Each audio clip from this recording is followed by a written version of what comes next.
Dreams and ക്യാൻസിൻ്റെ പുതിയൊരു വീഡിയോയിലേക്ക് എല്ലാവർക്കും സ്വാഗതം. അപ്പോൾ ഇന്ന് ഞാൻ വന്നിട്ടുള്ളത് ബറാത്ത് സ്പെഷ്യലായിട്ടുള്ള കായ്ക്കറിയുടെ റെസിപ്പിയുമായിട്ടാണ്.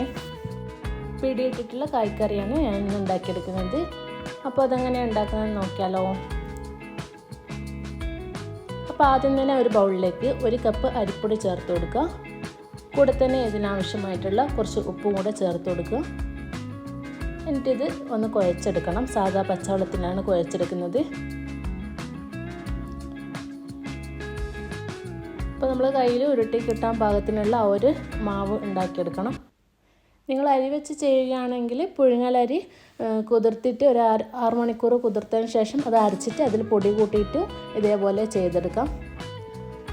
അപ്പോൾ ഞാനിവിടെ മാവിപ്പോൾ കുഴച്ച് വെച്ചിട്ടുണ്ട്. ഇനി ഞാൻ ഒരു സ്റ്റീം പാത്രത്തിലേക്ക് ഒരു വാഴയില വെച്ച് കൊടുക്കുന്നുണ്ട്. അതിന് മുകളിൽ കുറച്ച് എണ്ണ ഒന്ന് സ്പ്രെഡ് ചെയ്ത് കൊടുക്കുന്നുണ്ട്.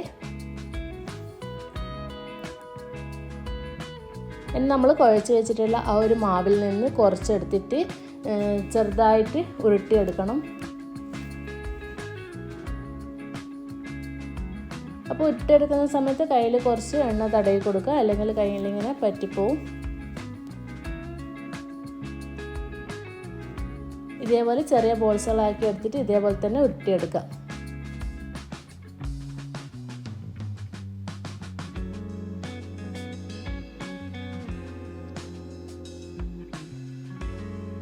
അപ്പോൾ എല്ലാതും ഞാൻ ഇതേപോലെ തന്നെ ഉരുട്ടിയെടുത്തിട്ടുണ്ട്. ഇനി ഗ്യാസ് ഓൺ ചെയ്തിട്ട് നമുക്ക് ഇത് ഒരു 20 മിനിറ്റ് വേവിച്ചെടുക്കാം.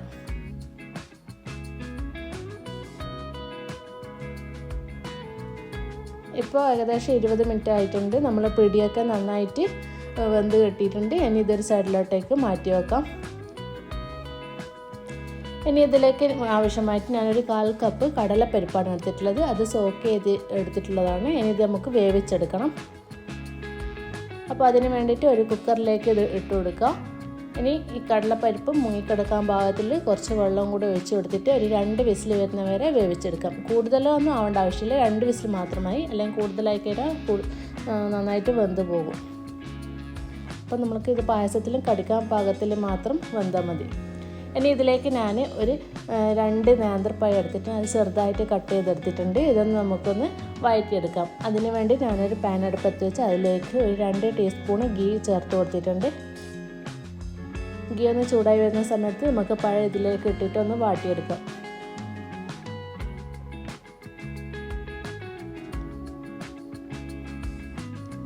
ഇത് ഒരുപാടൊന്നും കളറ് മാറേണ്ട ആവശ്യമൊന്നുമില്ല, ഇത്തിരി ആയാൽ മതി. അപ്പോൾ ഇതൊരു സൈഡിലോട്ടേക്ക് മാറ്റി വെക്കാം. ഇനി ഈ പായസത്തിലേക്ക് ആവശ്യമായിട്ട് ഒരു 1/4 കപ്പ് ജീരകശാല റൈസാണ് എടുത്തിട്ടുള്ളത്. നമ്മൾ നെയ്ച്ചോറൊക്കെ വെക്കാൻ എടുക്കുന്ന അരിയാണ് എടുത്തിട്ടുള്ളത്.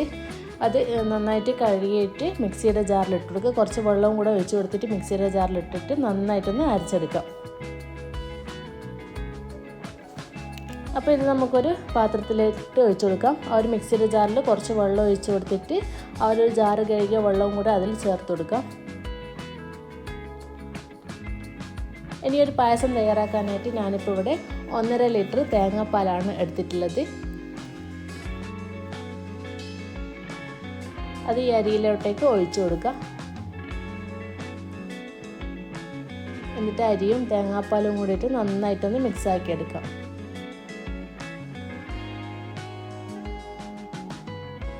അരിയും തേങ്ങാപ്പാലും നന്നായിട്ട് മിക്സ് ആയതിനു ശേഷം മാത്രമേ ഫ്ലെയിം ഓൺ ചെയ്തിട്ട് ഗ്യാസ് അടുപ്പിലേക്ക് വെക്കാൻ പാടുള്ളൂ.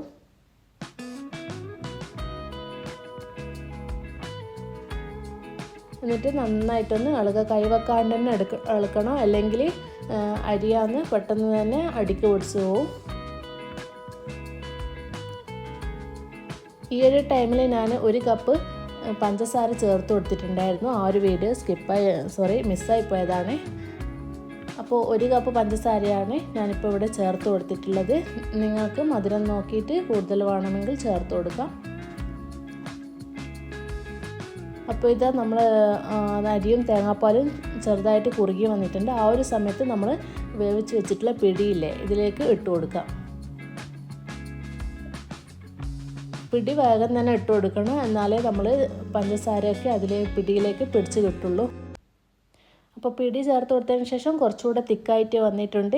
ഇനി ഈ ഒരു സമയത്ത് നമ്മൾ വേവിച്ച് വെച്ചിട്ടുള്ള കടലപ്പരിപ്പ് ഇതിലേക്ക് ചേർത്ത് കൊടുക്കാം. കടലപ്പരിപ്പും കൂടെ ചേർത്ത് കൊടുത്തതിന് ശേഷം നന്നായിട്ടൊന്ന് മിക്സ് ആക്കി എടുക്കാം. കടലപ്പരിപ്പ് വേവിക്കുന്ന സമയത്ത് ഒരുപാടങ്ങ് വെന്ത് പോകാൻ പാടില്ല. 2 വിസിൽ മാത്രമേ വേണ്ടൂ. ആ സമയത്ത് ഞാൻ ഫ്ലെയിം ഓഫ് ചെയ്തിരുന്നേ. എന്നാൽ കടിക്കുന്ന പരുവത്തിൽ മാത്രമേ നല്ല ടേസ്റ്റ് ഉണ്ടാവുള്ളൂ.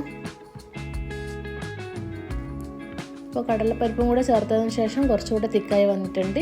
ഇനി ഇതിലേക്ക് നമ്മൾ നേരത്തെ വഴറ്റി വെച്ചിട്ടുള്ള ആ ഒരു പഴം കൂടി ആ ഒരു നെയ്യോട് കൂടി തന്നെ ചേർത്ത് കൊടുക്കുക. എന്നിട്ട് രണ്ടും കൂടിയിട്ട് നന്നായിട്ടൊന്ന് മിക്സ് ആക്കി എടുക്കാം.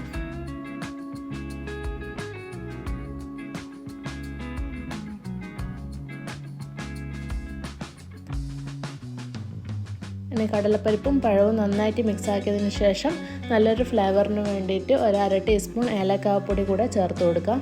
ഏലക്കാപ്പൊടി കൂടെ ചേർത്ത് കൊടുത്തതിന് ശേഷം ഒരു പിഞ്ച് ഉപ്പ് കൂടെ ചേർത്ത് കൊടുക്കണേ. എന്നാൽ മാത്രമേ ആ ഒരു മധുരം ബാലൻസ് ആവുള്ളൂ.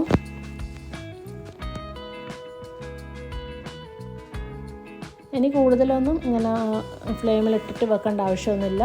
ഇനി ഒരു 2-3 മിനിറ്റ് ഒന്ന് തിളച്ചതിന് ശേഷം നമുക്ക് ഫ്ലെയിം ഒന്ന് ഓഫ് ചെയ്തെടുക്കാം.